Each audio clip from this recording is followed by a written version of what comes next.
Episode 64. It's going to be a big change, you guys. This is some real life stuff happened, and this is going to be Mark's last episode after 5 years of co-hosting this thing with me. This will be his last episode, so I am going to be looking around. I have another month till the next show, so I'm going to be looking around for someone to co-host the show with me that understands the tech side of streaming and all those kind of things, and Mark will relay all the merch passwords and the various passwords and all that stuff. I'm really not tech savvy, so I'll leave that to whoever that ends up being, and then Mark. I'm sure it'll be an amazing switchover. But I love Mark like a brother from some other different mother. So it's going to be a great episode. We have some great guests. This is Lola, of course, Mark Potter, my co-host, me, JD Glasscock. This is Storm Crow Dreamers talking to dreamers. You are watching. Who would you like to bring in first, Mark? Let's go in and bring in Rose. All right, up first is another stalwart of the LitRPG scene. Been around quite a while. Has a plethora of titles underneath her. Please bring in Rose Reynolds. Hey, Rose. Hey there. And then the next person is probably one of the most helpful people in all of LitRPG. I know when I started, she literally was answering any question I had and asking advice. Between her and Phoenix Gray, they pretty much helped me in anything I needed to know. And she does that. Dawn does that not only for me, but literally every person that enters the LitRPG realm. She's very giving of herself and also an amazing author and also a veteran of the LitRPG realm. Let's bring in Dawn Chapman. And she's coming all the way from England. Hi. So what she did is she cast a necromantic spell and brought her zombie version so she could sleep while this is going on. Yep. Yeah.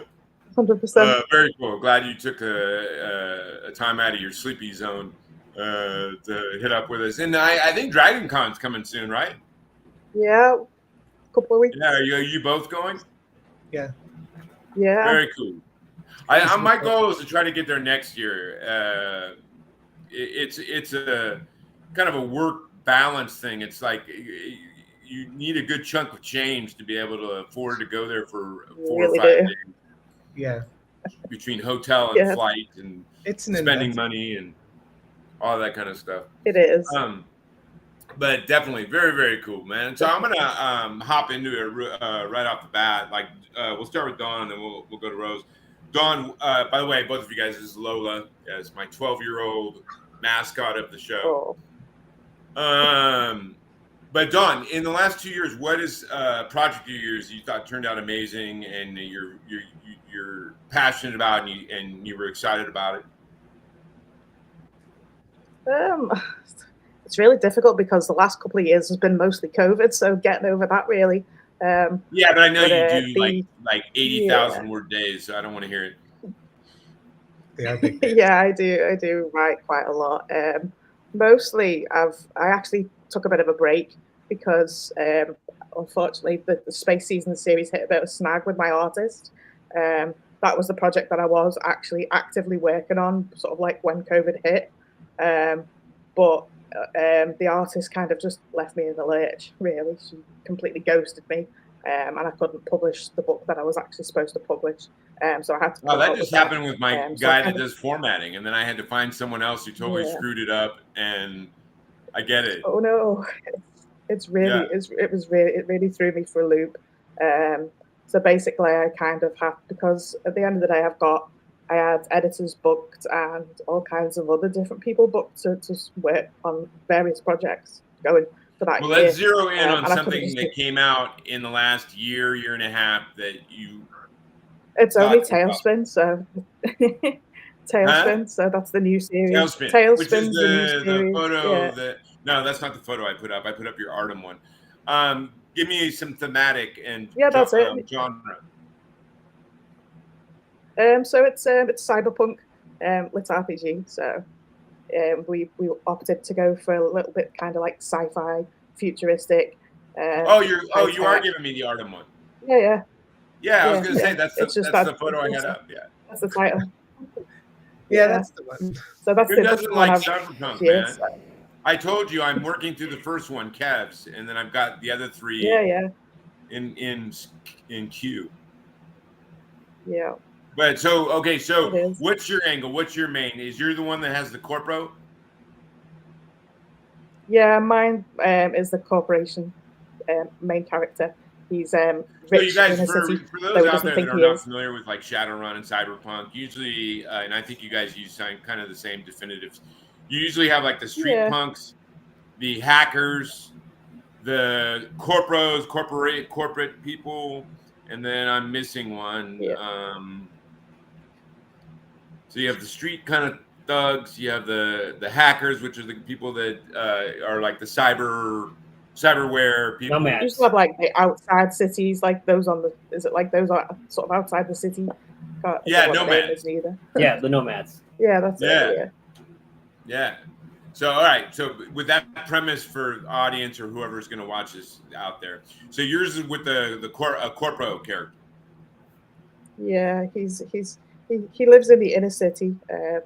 He thinks he's very poor because his family's getting kicked out of where they live, and basically, he's got the mindset of like how poor he is until he actually starts to see what's outside of his life. So Yeah, but when is he he starts really seeing poor like compared to like oh no, really not. He's the really not poor, undercity? not by any means. Yeah, he's not poor at all. He was eating very well considering even it's but it's quite eye But there opening are for a him lot of because he people in didn't real life realize. like that, like wealthy people. They don't even Of understand what course, really poor is. They no. I I just love wanted to cyberpunk. show the different side of it really to everyone else. So, sort of like, Yeah, even though he still thinks he's every aspect is intriguing, especially you're a skilled yeah, writer. So I'm assuming you play it out. yeah, I mean, even it villains. I is. mean, like even in good films, villains have a justification for their Yeah, action. exactly. Yeah, there's a lot that goes into his background and the background around all the characters that are with him. Um, I actually spent 12 months researching how to fly helicopters. So, and I interviewed loads of different helicopter pilots, sort of like around the world, watched millions of videos of air crashes and what could go wrong, how they avoid it and things. So there was quite a lot of research going into it on the technical side.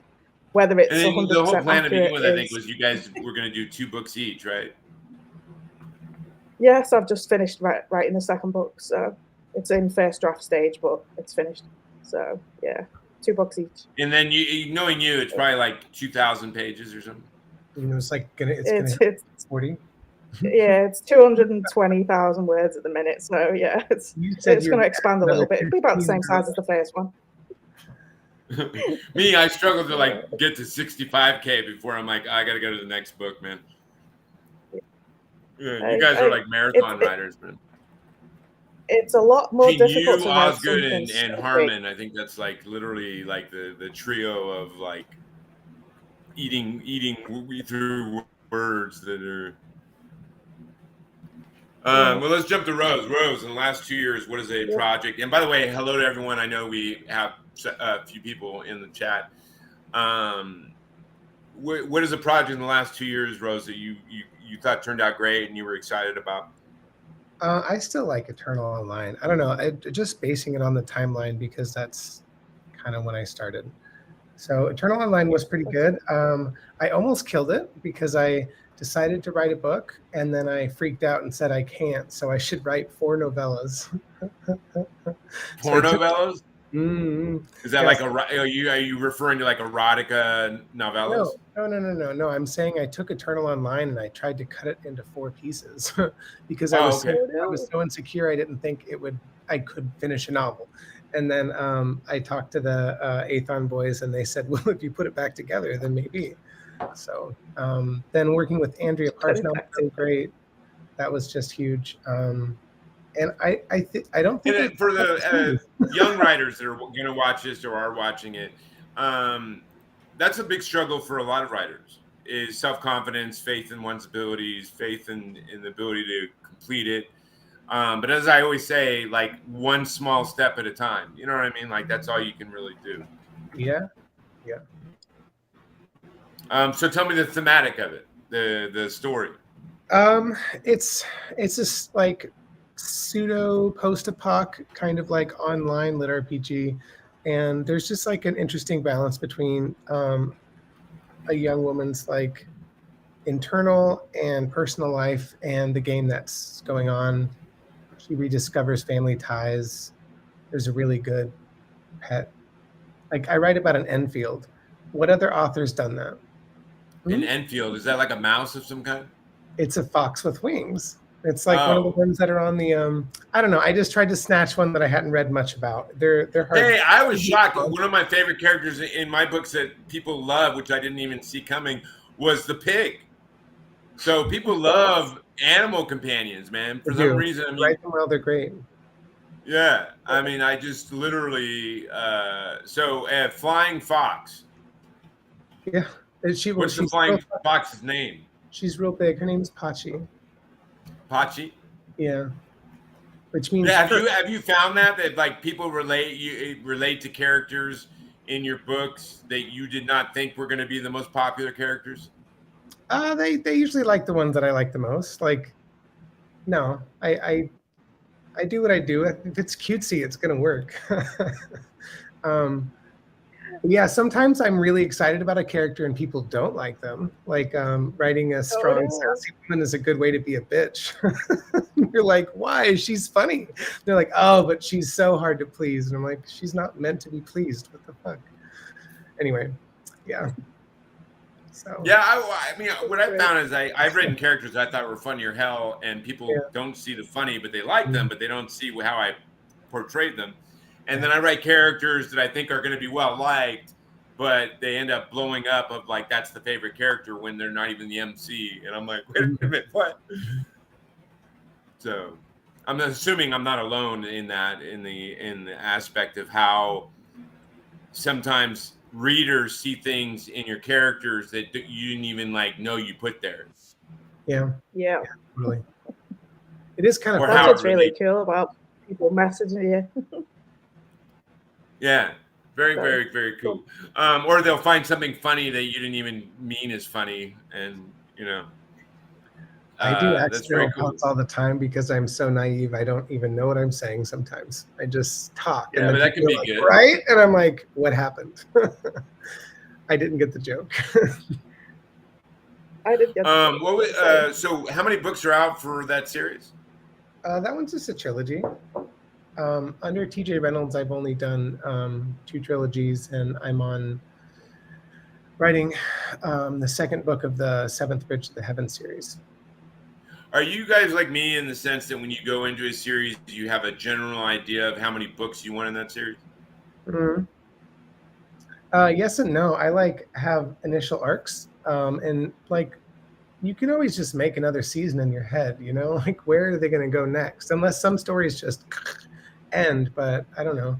I usually end when I have to, which is unfortunate. If you're losing, hey, you have other stories that seem to go on forever, so you know. Me? I mean, like in general, there's authors out there where like I love He Who Fights with Monsters, but I mean, like the guy's not even in like C yet, C grade. So, literally, how many books are there going to be in? Web serials are very different to novels, though. I think web serials can immense. They're brought up reading stuff like that, so it's like they write like that specifically to keep going and going and going. It's like the forever never story. It never ends. But like we've come in from the novel side of things, from reading books rather than like, for me specifically, I was brought up with books from like, you know, a kid, reading Wilbur Smith and all kinds of other different Stephen King from when I was like 10. So books are my life, whereas like not web serials. I've only come to web serials like the last 6 years. Believe me, I'm right there with you. I've been reading. I was a loner as a kid, so I've been reading books since I was, I don't know, I can remember 5, 6, something like that. Yeah. I mean, obviously, I started with that kind of Dungeons and Dragons, choose your own adventure shit, but you know what I mean. But still. Yep. Exactly. 3.5. Huh, Mark? 3.5. Well, no, before you're too young, man. But way back when, I guess. Oh yeah, before. You're talking about Dungeons and Dragons, but way back when. Before 3.5, when Dungeons and Dragons, I think at that point they were on Advanced Dungeons and Dragons, which is the second one. They had little novels that came out where you would read, I don't know, to page 8, then it would give you choices, and it would say, if you choose this, go to page 109. If you choose this, go to page 73. It was great. A module. And it was a novel, but it was Choose Your Own Adventures novel where you could make choices and then you follow it all around the novel. Right, so it's kind of like what it is now is known as a dungeon module. Maybe, I'm not sure. Can I but they were very popular for a while. There was quite a few of them that they put out. Can I say hi to Christy Bell really quick? Christy Bell was so nice to me on Facebook. Hi, Christy. Yeah, they're in the chat too. If you go into the chat. I found the chat. Stephen, or Stefan, I'm not quite sure. Angel. I hope you heard that, Christy. I love you. Done. Aretha Laurie. Hi. Yeah. Oh, yeah. Look at that. Richie. I don't know how. Can you make it so that the guests can comment in the chats, Mark? Oh, I thought they could. I don't know if they. I don't think they're not able to. Well, I mean, I think the default is the way it is. The default is only the host can do it, but there's got to be a way to do it. Or you could do it probably on Facebook, which is probably how you're doing it. I'm talking about the chat that's in this box. But anyway, so let's go back to Rose real quick because we got off on a tangent. So besides the flying fox, what is the storyline there? You've got a narrow focus, JD. I love how you're steering this ship. I'm just teasing. I'm sorry. I'm Aquarius. Okay. I get lost and then I get right back into it. I know. And I'm in it now. I'm like, oh shit. The story is okay, so it's like a LitRPG and there's a big adventure and the main character saves the world, and there's a really cool Bullet Bard class character, but really Bullet Bard? I love guns. Is that what that Bullet Bard, yeah. It's like a bard, but a Western kind of vibe. But so the kind of like a Bard Ranger kind of mix, or no, like not a ranger, like a bard. Okay. But he shoots bullets instead of with guns. Yeah, and he sings and whistles with his mouth and stuff to affect the magical enhancements of his bullets. It's pretty sick. His name is very cool, man. It sounds like a cool class. Yeah, and then throw a flying fox in there. Yes, and you keep. I was going to say the whole story is a love story between two beautiful girls. There you go. So if you like romance, it ends with a kiss, or does it? Gosh. Hey, I got a bunch of flack on some books saying I say love too much. There's too much love. I'm like, man, there's never too much love. Stop. That's a weird thing to say. People have issues. Yeah, well, what I've learned in joining the Amazon group is there are literally some people that should not be online. Yeah. Very much so. Incels are delicious. There's maybe button that goes. Anyway, all right, Dawn. So tell me something currently, which I'm guessing might be book 2 of the Artem series, but something you're currently working on that you're excited about. Yeah, it's. With finishing it this week, it was just really good to actually get it finished. You guys did rapid release on that. Because you literally just. Your first book came out like a month ago. So. Yeah, I'm assuming you guys decided to do a rapid release on both books or something. Yeah, we chose to sort of release them all sort of similar time, and obviously it started probably 18 months ago now where we first started talking about it. So it was been a project that was going on for a good 12 months before the actual. Was this another mind connection at a con or something like that? Well, we talked a lot about it. We were actually in Madrid in Spain, where I broke my wrist and my ribs, unfortunately. But yeah. At least tell me your fish are okay. Talking about it. Yeah. Oh yeah, the fish are okay. Yeah, and your parrot. Yeah, he's asleep. Yeah. So give me a little bit more. Since we've talked about the same book series, two books. give me a little more insight into the angle of that corpo. Like you said earlier, he feels like they're poor because their family lost their super high position as high-end corporos and got dropped down at the low end of that world is how I took it. Yeah. Which is still above most other so people. Basic. Yeah, definitely. I learned sort of like quite a little bit. I have quite a few helpers on Royal Road who sort of helped steer me in a few little directions with certain things.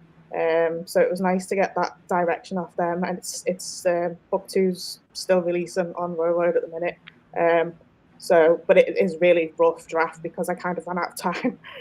This year's just completely got away from me. But no, I'm the kind same of, the way when I second use book Royal Road. I just kind of Yeah. when I write the chapters, I throw them up without the full edits because I'm like, literally, I'm trying to get through a book. I can't stop and do a full edit on each chapter. Yeah, it literally is a pass through Grammarly, and that's about it at the minute. But it just continues sort of like the characters' journeys. There is a little bit of romance developing in. It kind of develops just really good friendships in the first book, and then there's actually kind of like a bit of romance that goes into book 2. But it's not heavy. It's because they're not kind of classed as military, but because they work so close together, they're not really supposed to. Which is kind of how most places work. So I know you normally write with the whole sci-fi scene, but I've been having a hoot going from fantasy to writing with guns and shit, man. I'm like, wow, this is fun to write with. Just having more than just swords and stuff. Like to actually have guns, so that especially in the cyberpunk I definitely world, do like the sci-fi. Yeah, I definitely do like the side of it. There is still progression through book 2, but it obviously does slow down a little bit. There's only so high you can go. And he still doesn't get as high as he can go. He's still not the highest person in the sort of like in the world, in his own world. There's still and your LitRPG elements. It seems like you guys are using mods for the whole LitRPG. Yeah, we're using modifications. Yeah. So they progress through like upgrading the mods. We've done it that way. There is still a little bit of like magic, but like with nanites and stuff, and but we've tried not to go too fantasy, even though there's still fantasy, races in there. There's still elves and obviously orcs. And in cyberpunk world, elves are the huge assholes, aren't they?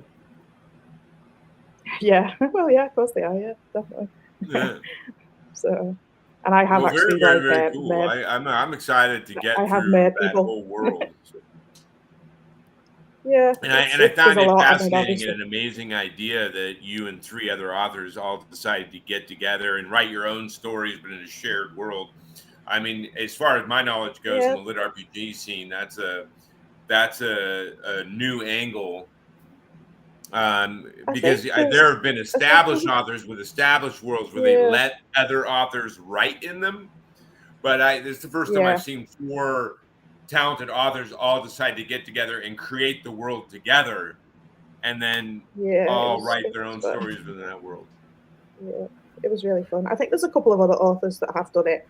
Blaze Corvin and William DeArond. They both co-wrote a series, Cultivating Chaos or something. But there's not many people that have done sort of like this level, this scope. We're talking the first 4 books are 1 million words, and cyberpunk as well. So very awesome. Very happy for you all. I hope they kill it. Now, Rose, something you are currently working on that you are excited about. I'm trying to still finish First Fist 2. I even had to take a break. It's a hard book for me. I wrote the first one right before transition, and then I changed a lot. So I'm struggling to find my footing in the story a little bit, and it also means a lot. So I've just been, I think I'm 120K done, and I need about 80 more. So wait, is this the one that I read an excerpt on when there's some kind of carriage and the martial artists fight out of the carriage, and then they're talking about they're fighting something looking at, can you handle that or something? I remember reading an excerpt a ways back of something like that. Is that part of book one?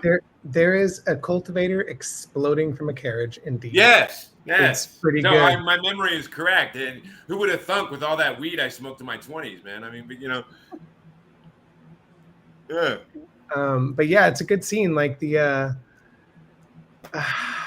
basically I tell the story of how like this one culture, they're kind of like primal cultivators, as in cultivation used to be part of that world, but then global power shifted and the people that had the most control took it back. So they like purged the temples, they took their knowledge back, and only a little bit slipped through. So the story is about like Luca rediscovering true cultivation and gaining access, because they were sort of like cultivators that like got to level 1 and then just kept maxing their stats, but they're like level 1, so they're really tough noobs, and so but they don't have any of the advanced techniques. They haven't been bound to a god, so they can't ascend in power. The power is lent from the heavens. But they have high attributes. Yeah, so they can like have mana, they can unlock their core, and then it just doesn't go anywhere. So level 1. Yeah. Anyway. Yeah, I'm still trying to. I've seen some cultivation through the LitRPGs that use them, like Defiance and Hugh Fight the Monster, all that stuff. But I'm still. I personally don't utilize it because it seems like it's a whole nother world add on top of the system that you have to do a lot of digging in through writing and through systems. But it seems like a lot to juggle. So this is a pure cultivation, yes? No, it's got a dash of gamelet. Cultivation is the system. Like you can mash them together. It's a compromise. I took bits and pieces from each, and I'm having fun. But it's mostly. As you should. It's your story. Do what you feel in your heart. It's game-litified cultivation. That's all it is. Gotcha. I wanted a visual aspect and more of a tangible progression aspect. Yeah. Very cool. Mm-hmm. I'm trying to decide whether I want to write my new character, which is my sumo thong wearing, disco ball dancing man named Fred, but still working, still churning in the old boil pot. That's a random thing to tell. If you just gonna halfway describe a very bizarre character and then like back away. That's what's happening? Yeah, I'm kidding. It came from a short film I wrote called Speed Dating Sumo Thong Style. Yeah. And it was a great character. Like it's a speed dating thing where they want to go, and there's always these over the top characters where you get like a frame freeze, stuck up bitch, rich guy, blah, blah, blah, blah, blah. And then they wait for the final guy comes in, he's this big old dude wearing a big fur coat and a disco light lands up above him, and he throws the coat off and he's just in a sumo thong going, the party can start. That's such wild. I'm so glad I asked for that, Dawn. We need I know. Technically my decision to and then by the end they're doing that that dancing train with him in the lead in a sumo thong, everyone's behind him doing the polka or whatever. It's only natural. Yeah. So like a logical conclusion. Logical. Hey, I like going to out of the box in humor, Yeah. I get it. But anyway, okay, so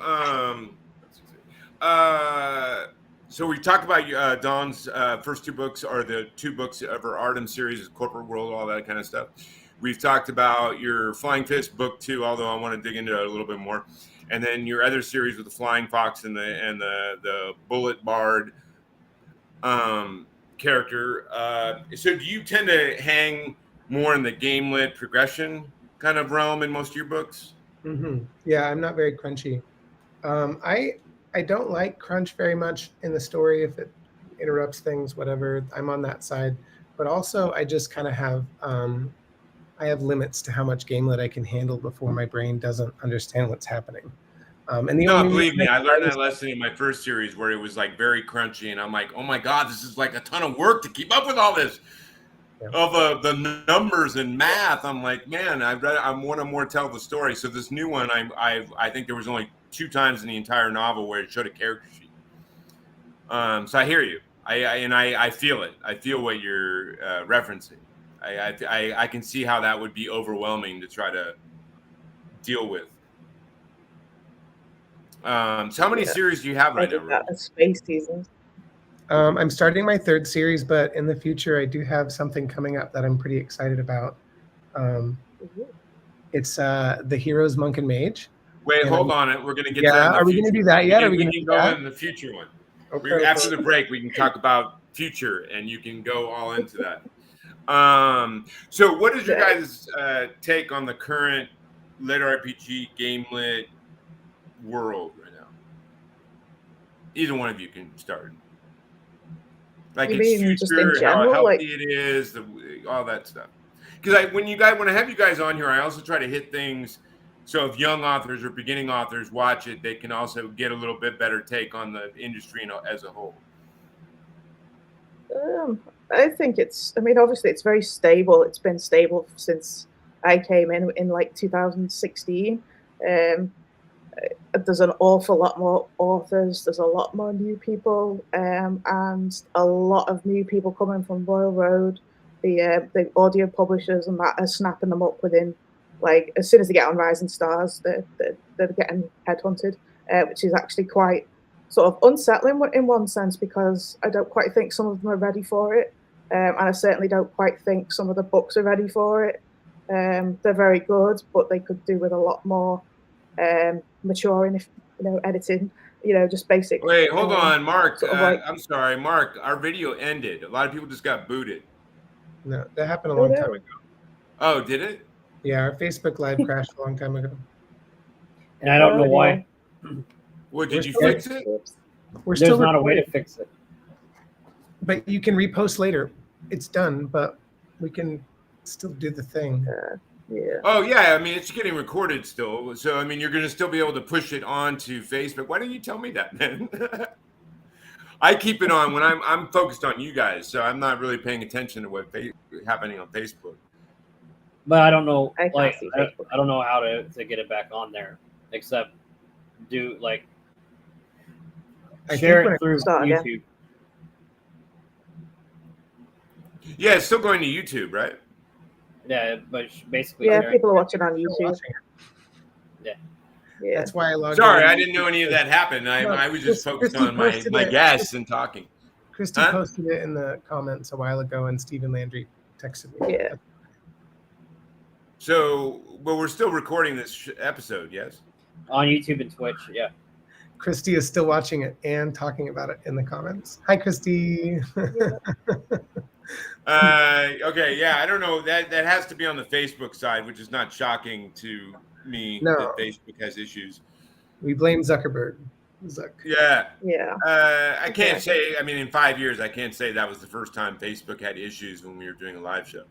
But but that's fine. I just wanted to make sure. Sorry for you guys having to listen to this. I just want to make sure that the show is good and you guys can watch it in its fullness and all the cool stuff.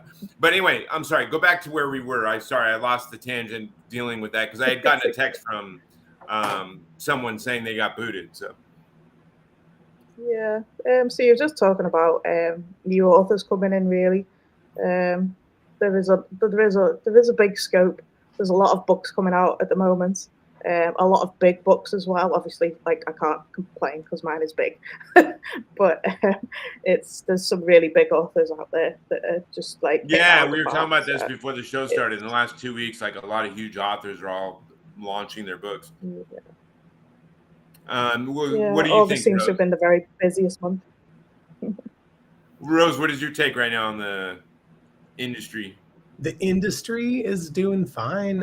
That's kind of like an empty or like an open question there. So, I mean, if you're asking, should new authors be encouraged to come into the genre? Is that then I would say maybe. No, I mean, your personal take on it. You can take it in any angle you'd like. Oh, okay. I like LitRPG. I'm glad that it exists. Yeah. I don't know. Oh my God, you're gonna make me dig for it. All right. No, I just want to question. I have no idea what you want. Rose. So, what do you think about the health of it? What do you think about the future of it? What do you think about? Okay. I think it's just continuing to expand at a slow angle, and I think that people like Matt Dinneman have chances of like splitting things a little bit wide. Seems like there's still a threshold between like the breakthroughs that get mainstream and like flooding into the main part of it. So that's going to be an interesting factor. I'm going to be writing in LitRPG and progression fantasy for the next 15 or 20 years. I love it. Same. There's room, but be careful and don't make mistakes and don't fucking invest $10,000 on your first book, right? Or like I want to finish the series of 9 before I publish the first, and you're like, wow. I've seen that in a group this last couple of weeks. Somebody said they were writing 9 books. Yeah. Wait. So you know authors that wrote 9 books before they published? I knew one that wrote. Yeah, there's a couple of people. And then someone that did 5. Well, I mean, if they have great fiscal careers and they have a great job where they're making money at their normal job, they have that proclivity or they have that option of doing that. Sure. A lot of authors I know want to, regardless of how well they're doing in their normal job, want to not do that job and just write. So they kind of like want to throw the books out and do the best they can to get to that point as quickly as they can. But I mean, there's positives and negatives, I'm sure, to every angle of walking that road. Me personally, I don't have space or time fiscally to be able to wait for each book or spend 2 years on Royal Road trying to build a fan base before I publish or any of those things. But there's 1,000 roads that's to the problem with But I think that's the problem with publishers coming into Royal Road is the fact that the authors that are in there at the moment now are actually not getting a chance to get that 2-3 years behind them first. They're like being snapped up within 3 to 6 months. That's what I said before. They hit about that 500,000 really views or something.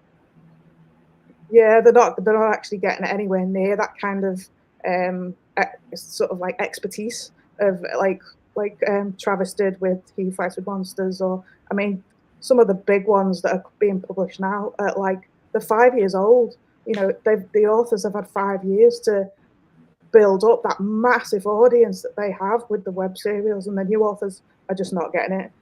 They are still doing very well. Don't get me wrong. No, because you also now have multiple small big in our world, but small presses overall. They're all jumping into the game. That all want authors under their banner to blow up their presses. You know what I mean? Yeah, there's a few. There's obviously a couple of new ones this last year. So, as far as I'm aware, there's a couple more coming as well. So. But I mean, I'd have to say that most of them, that I've seen those presses pick up, the ones that have the huge followings or whatever that they've been introducing in the last year and a half, most of them are pretty darn good. There's been a couple where I was like, wow, that writer could have maybe probably spent a little longer learning more about writing before getting the book thrown out. I don't think they edit anywhere near what they should, to be fair. Yeah, but a lot of authors can't afford it. That's a hard. No, but I mean, if they're backed by presses, then they should be getting editing as part of the press. I'm sorry. Yeah, but they don't have the time to do that. This is what part of the problem.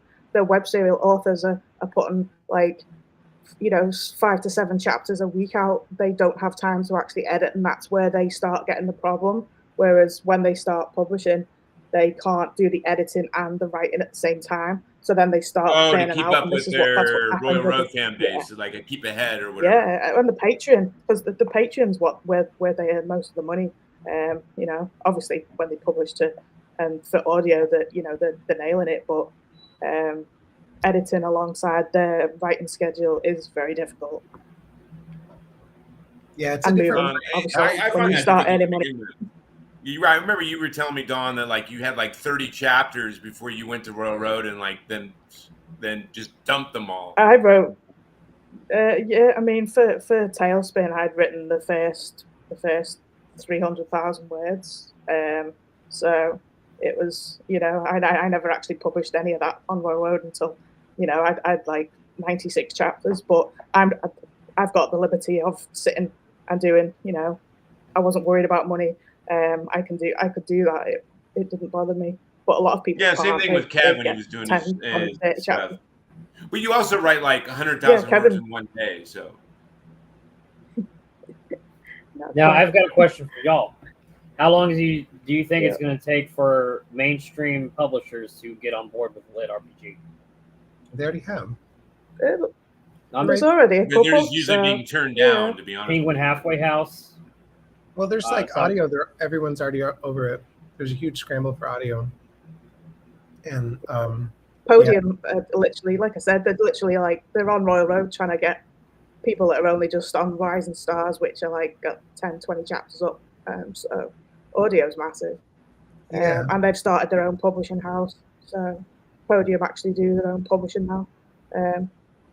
So mainstream, technically, there's a couple of traditional authors. Well, I think he's talking about Orbit and mainstream fantasy, sci-fi, huge publishers. You're talking about Big Five. The Big Five. I kind of don't think they will because they're just not fast enough. None of the LitRPG authors would only sign with them if they got a really good advance, because they really are just not fast enough. They can't get the books out fast enough. You only have to look, see sort of like Travis with his Legends and Lattes. He published that himself and then signed with Tor, and it's 12 months.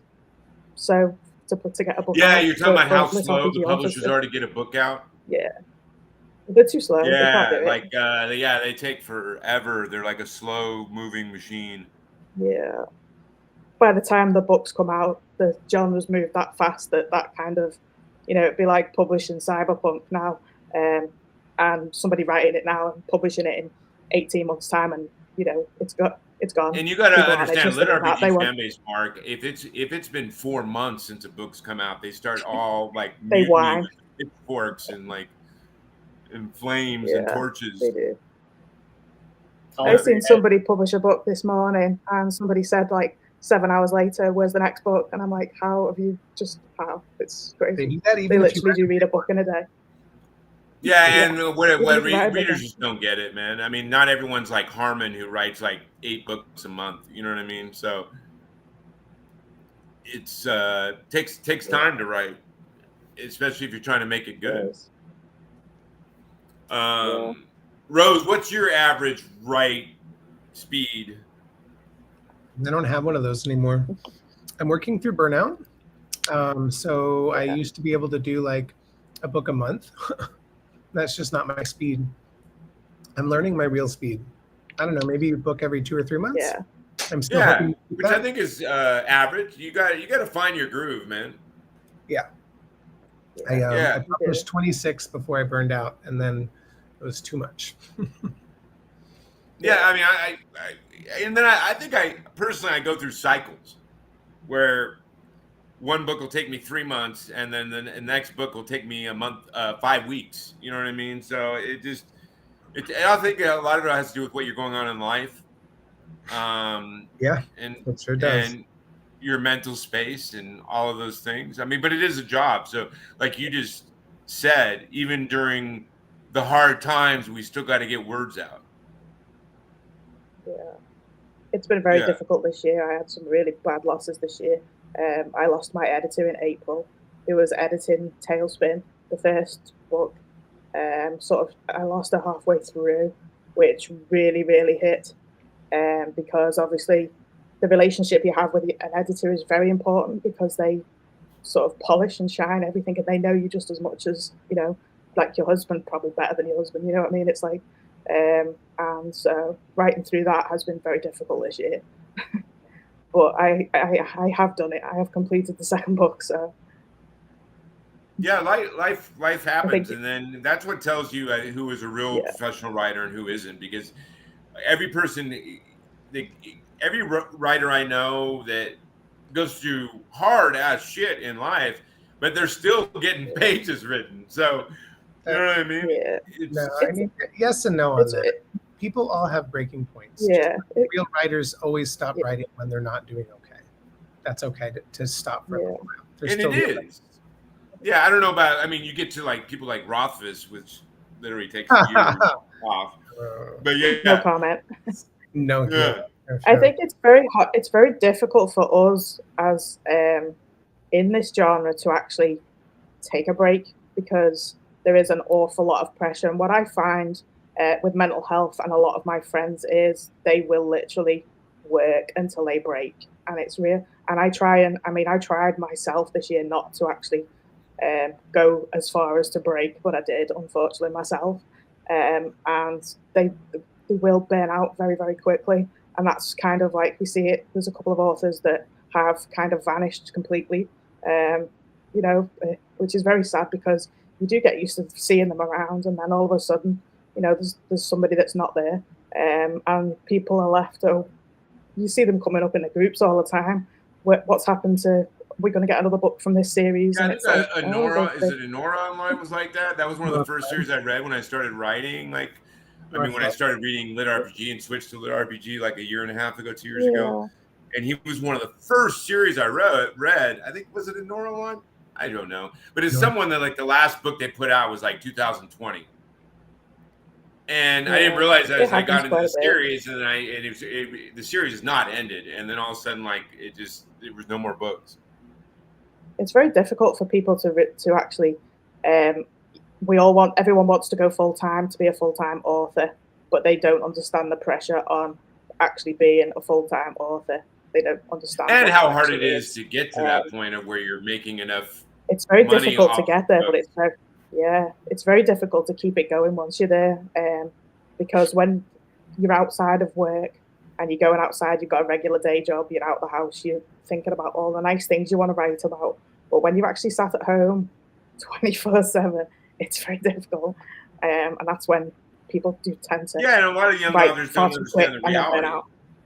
That they're not going to be, they're not all going to be Primal Hunter, they're not all going to be like out of the gates blowing up. Most authors, they don't get some books. Most authors have to do it with volume. They have to do it with sheer volume of putting out enough books to make enough money. It's that, as well as the fact that you're continually just having to think about work, and it does become work rather than like when it's a hobby and you're just doing it in the background. It's excitement. It's coming home. It's writing things that you want to write because you want to write it. But when it becomes work and you're writing for people, it is very different. It's a lot of people. These are trade secrets. Sorry. I agree with you, except when I'm talking about my sumo-thon character with the disco ball. Then I get very excited. Yeah. Anyway, you guys, we're gonna take a 4-minute break around about 4 minutes. Let you go to the restroom, get a drink, whatever, and then we'll come back and end it out with talking about the future and what project you have planned in the future. I know Rose already teased a little bit about one that she's very excited about, and we're going to let her unleash that whole beast. And then we'll also get Dawn on something she has planned in the next couple of years and excited about. We'll also get a second update on her fish and her parrot. You've been watching Stormcrow, Dreamers Talking to Dreamers. As always, dream big. We'll be back in 4 minutes.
Yeah, I am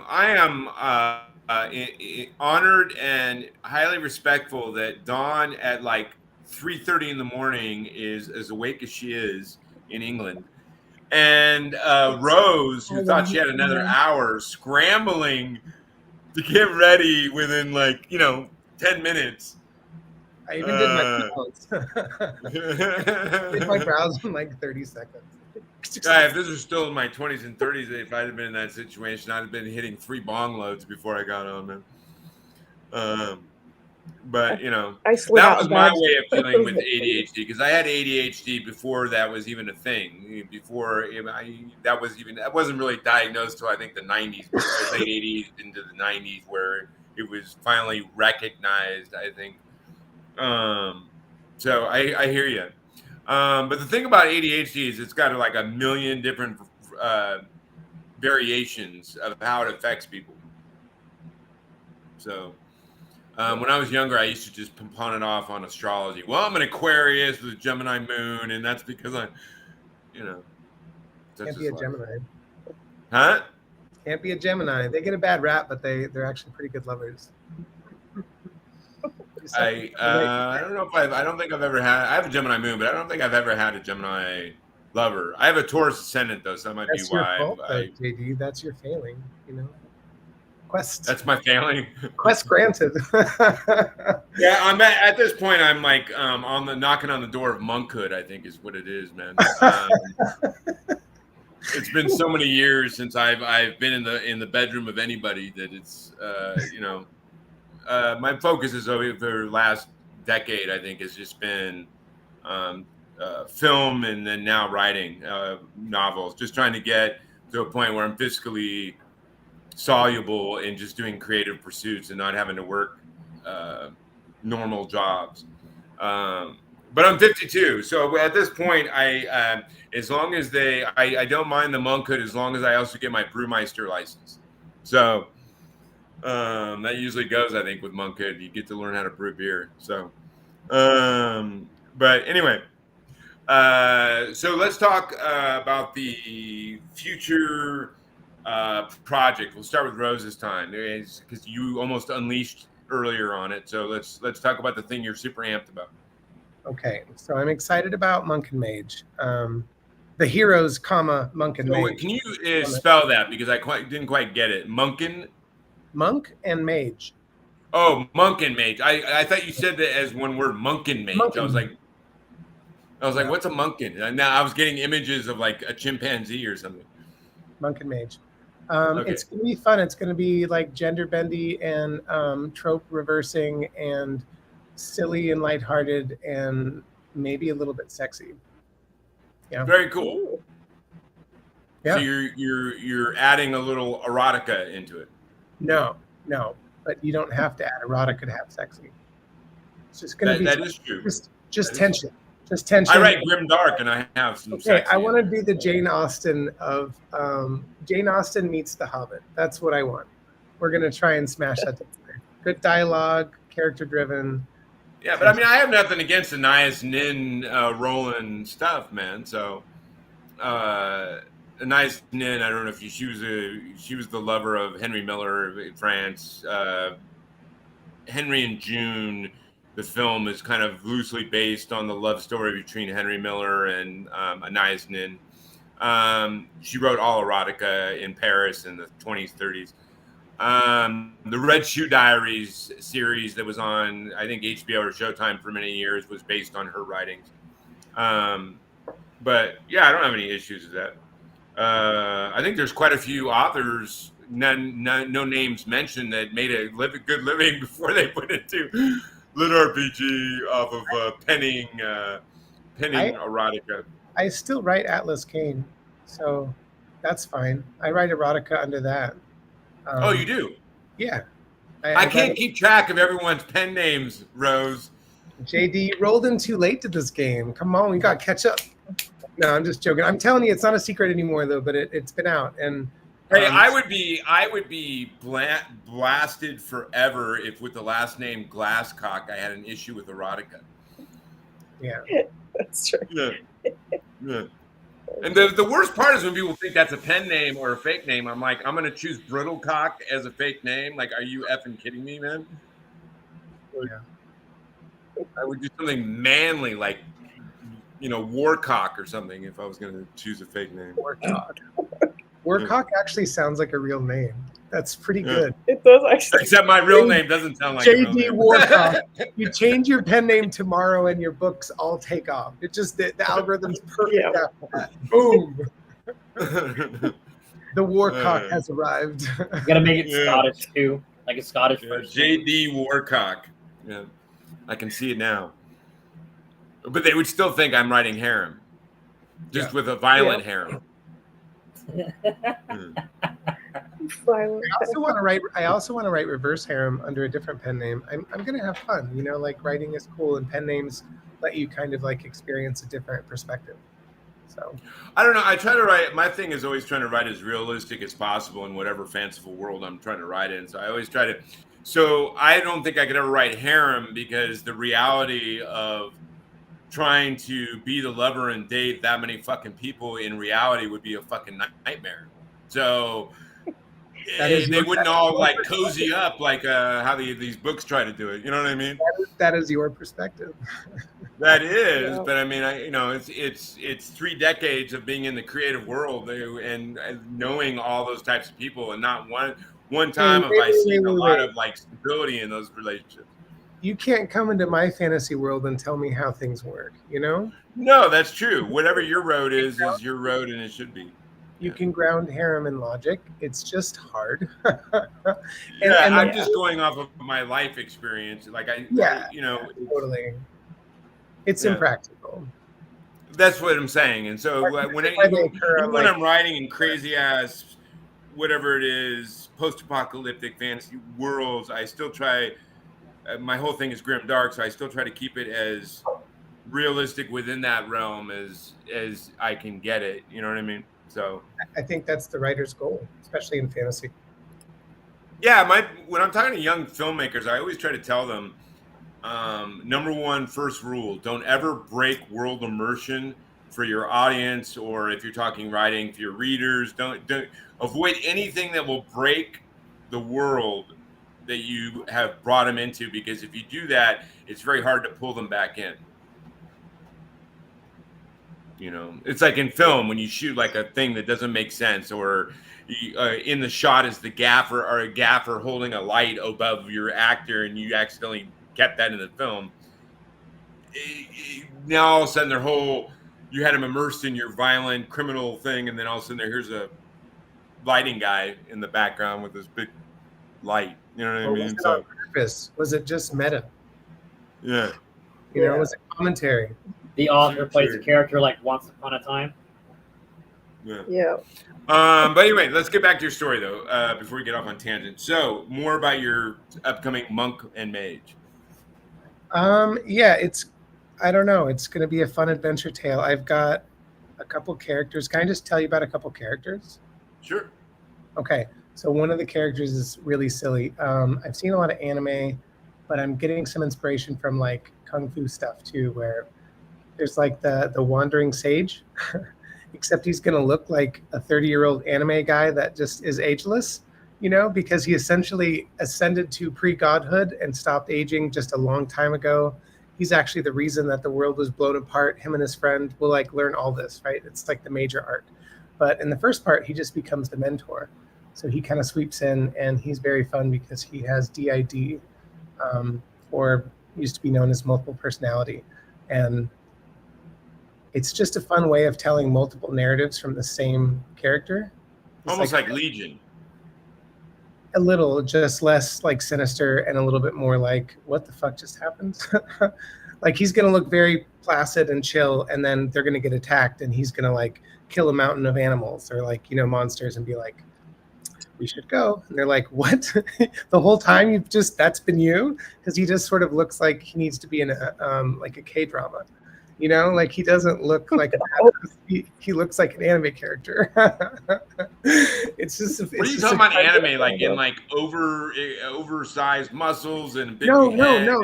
spiky As in the hair? opposite. As in the opposite. As in like he's an anime twink. You know, he doesn't look like he's capable of violence, but he's ascended to godhood, so he's the second most powerful entity in existence. Okay, I have friends of every sexual orientation, so I understand what the word twink is, but most people are gonna like miss that entire reference. No, I don't think so. I think we're good. He's gonna be like tall and thin and fair and like a vampire or an elvish kind of. You know what I mean? Like that kind of vibe. Yeah. Very, very cool. And now your next character. Oh, yeah. The you next said two. The main one's gonna be fun. People are gonna be upset, but the main character is the woman, and she's like I came up with a random fact in the beginning. Like she's been in 6 fist fights. She's thrown the first punch every time, and she hasn't won a single one. She's always been the smallest. Oh, yeah. So she only fights people when like injustice happens or someone's getting their ass kicked, or she just shouldn't step in, but she's gonna do it, and she can't quite do it. And then she inherits like this epic item, and she will be able to do it. So it's kind of fun. So it's kind of like the runt of the litter finally gets some teeth. Yes. Yeah. It's going to be adorable and cool. But like the runt, like a lot of times in animal cartoony stories, you get like the runt who's got a big attitude though and thinks that they can take off, and then they get their butt kicked over and over and over again. But they get a little respect because they don't take guff even though they're the runt. This one's more like Aang from Avatar, I think. She's going to be young, and fresh-cheeked, and sweet, and yet at the same time, like she's going to do terrible, awesome things. It's going to be good. Very cool. Now, Dawn, what in the next 2 years, what project you got going? With finishing this series, I think I'm going to take a bit of a break and not put any pressure on myself for a bit. So I've kind of not going to decide anything until the end of the year, really. I would like to finish Space Seasons. I've still got a book to write in a book and a half to finish. Yeah, that's always hefty when you got series lingering around. Yeah, it's just one that because it stalled, I had to sort of like write other things. So I just went to do other projects, which was still great, you know, for me, but not for the readers. I felt a bit sorry for them because it has been. Yeah, I hear you. I still owe like 3 or 4 of my first series. But, so I hear you. Yeah, but I will finish that probably this next year. I think that's the best thing for me to do, so that I can then move on, because I don't like leaving the characters where they are at the minute. It's not fair. I respect that, because it's like even though I want to start off on the new shinies and all that kind of stuff, it's like I want to show respect to the people who do like. Oh, so many new shinies I would like to do. Yeah. I want to do a super dark superhero Watchmen LitRPG. I think that would be fun to write, but I'll wait. I have a post-apocalyptic one in sort of like in the near future. It's kind of like to do with I've gone with magic tattoos. Sort of like I'm going to progress from that. And the main character there actually gets. Instead of mods, they get tats. Yeah, so she goes to get like the clan tattoo, and it's like the last little bit of magic ink that this lady's got, and she gets a little hummingbird tattoo, and it's like, oh well, you know, of all the magic things that you could get, why would you want a hummingbird? But the progression for it is kind of like how sort of powerful this hummingbird can actually become, because you know, you don't think something so tiny is gonna actually be powerful, but that's probably sometime next year. So you got to do one though where you throw the parrot in there. Well, that's what I mean. It's a bird, so it's like yeah. I wanted one with a bird in. Harmon Cooper's the one that's got the best bird. Yeah, I think the only one I've read of Harmon's is I think the Necromancer, Cowboy Necromancer. I think is the only one I read. It's so hard to keep up. There's so many authors, good authors out there. It's like I can only read so many books so fast. It's like literally I am never done. I always have a list of books that piled up behind each other.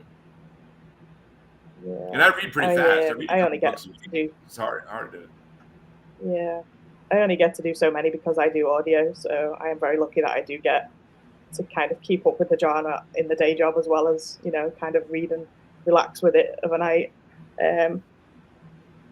But I'm very excited. I'm auditioning female narrators right now for my new series, and so although, oh my god, I forgot what it's like to be on ACX. There's like a ton of them. Like I have to put my volume all the way up at 90 to listen to their samples. I'm like, how are you not hearing this before you post it, man? Like I got my volume on 90 and I can still barely hear your vocal samples. Like, how are you? I don't know. Yeah, but that's not good. You know, beginning people, they gotta learn. But that's awesome, you guys. So what is there ever any so Rose said earlier you're basically progression gamelit is your main like and love, right? For now. Yeah. For now, I want to write sci-fi and I want to write romance and I want to write mystery and other stuff too. But see, I kind of do that with film. My feature film's all over the place, like sci-fi, western, blah blah blah blah. Oh, I want to write western so bad right now. I was listening to The Lonesome Dove. Oh my god! Oh my god! I'm just devastated. I don't know. Maybe I'll throw you my western script and see what you think. It's called Lonesome Hill. Really? Yeah. Yeah. Yeah, it's good. It's a script, so it's only like 100 and something pages. But yeah, they're fun to write. There are, especially if you like getting into that jargon, that Western dialect. I'm super good at it. It's not hard for me. I'm a redneck. Yeah, I mean, believe me, my father's Texan. I hear you, but yeah, they can be fun. But and then Dawn, your main thing is mostly futuristic, as far as most of the books. I like sci-fi. Yeah. Yeah, and sort of like the biggest series I've written I'm putting it on Royal Road at the moment is the Secret King series, and that's like 22 books. So that's my largest series. But that is sci-fi fantasy. That was the first book that I ever published. I am republishing it within the next year because there is 22 sitting there waiting. So. Yeah, I mean they are. Like I said, I mean I've written feature film scripts that are sci-fi, but I just, like I said, the new series going from fantasy to sci-fi post-apocalyptic. It's fun. It's fun dealing with when you get to bring in hover cars and plasma cannons and. I actually like it because it's a bit of a break from LitRPG as well. There's no stats. There's like kind of magic, but there's no. You don't have to quantify it. There's no specifics, and obviously with this sci-fi side of it, it's great. But yeah, I've learned to get away from my first series. I've learned to now try to stay away from damage and health. That is a pain in the ass to like keep up with, and you start defining it by numbers. Yeah, I've never actually gone. Space Seasons was really kind of like a lot to track, especially towards the end of book 4. Is that the mech one? Characters? Yeah, where all the characters then have to combine together to actually be able to. The mech one I read. Sort of like the big mech, and it gets really complicated because all the maths has to add up, and oh god, I just mind blown in the end. So I decided never to do that again. That sounds awful. Yeah. Definitely, it was a lot of hard work. So those listening out there, Dawn's going to take a break. Then she's going to finish off her 100-book series. And then Rose is going to start penning about monks and mages, gender bending and twinks are brutes and or at least can morph into brutes. Twinkster brutes. Hey. He's an anime pro tag. It's a joke. It's a good one. Hey, I mean, not quite up there with my sumo thong and disco ball, but still, man. Well, we will see. No, don't forget that. We will see how it goes. we'll spit it out on Zahn, and the Zahn will say. Yeah. I'd be crying. It happens. Yeah. Well, hey, you guys, it's been amazing. You're both amazing spirits, talented spirits. For you people out there that have been watching, and if you want to go support Mark, it sounds like YouTube will be putting the links to their work. You can go in the description or of the thing, or if he hasn't already done that, and then that'll you can follow those right on to their current books that are out, and then I'm sure they have some kind of email list or things along those lines that you can go and support them. For the people out there, there's a reason the Stormcrow part's the production side of it, but Dreamers talking to Dreamers, because it's really, to me, the only true happiness in life you can find is when you find out what you love to do more than anything else, and find out a way of making that a vocation. And so it's about dreaming and aspiring and putting work and sweat and all those things into making those dreams and aspirations a concrete reality. And so I think very much these are two absolutely wondrous dreamers that are putting the sweat in and the work in to see those dreams to fruition. So it's a beautiful thing to see, and I hope to see all of you out there do the same thing. And then Dawn, like I said in the very, very beginning, Dawn is like the encyclopedia of LitRPG. She's literally and she helps everyone that comes to her door, probably more so than she should. She helps the people that are kind and polite and don't make a fuss in the fucking Facebook groups. Right? That's true. Yeah. Maybe that's why you didn't talk to me for a month after I put the post up of me in a sumo thong. But still, man, it's all right. I understood. I had empathy for your position. If you have questions, just ask. I will answer if I have time. What now? Thank you. I said, if people want to ask questions, they can. No, but I didn't even ask very much, and you immediately, when I first started, immediately were trying to help me as much as you could, and that was very beautiful and understanding. It might have been like sympathetic for my last name. You were like, "Man, I feel sorry for this guy," but still, I appreciated it very, very much, and it was very, very helpful. Again, you guys, it's if you watch this now or you watch this in the future, these are two people to support and watch, and I hope you do so. And I wish you best in whatever you're aspiring to. And maybe someday we'll have you on the show and you can talk about it. Again, you've been watching Stormcrow Dreamers Talking to Dreamers. That's Mark Potter. It is his last, after 5 years, his last episode as my co-host. So you probably be I feel really honored that it's the last episode with Mark. Yeah, after 5 years of us doing this. You got to create a sci-fi western. Oh, I'm talking to you. I would. I'm gonna do a western lit RPG. I want to do it. So yeah, we'll see how it goes. Sci-fi western, or maybe a fantasy western. That would be cool. Yeah, same thing for me. Yeah, they're so good. Sorry.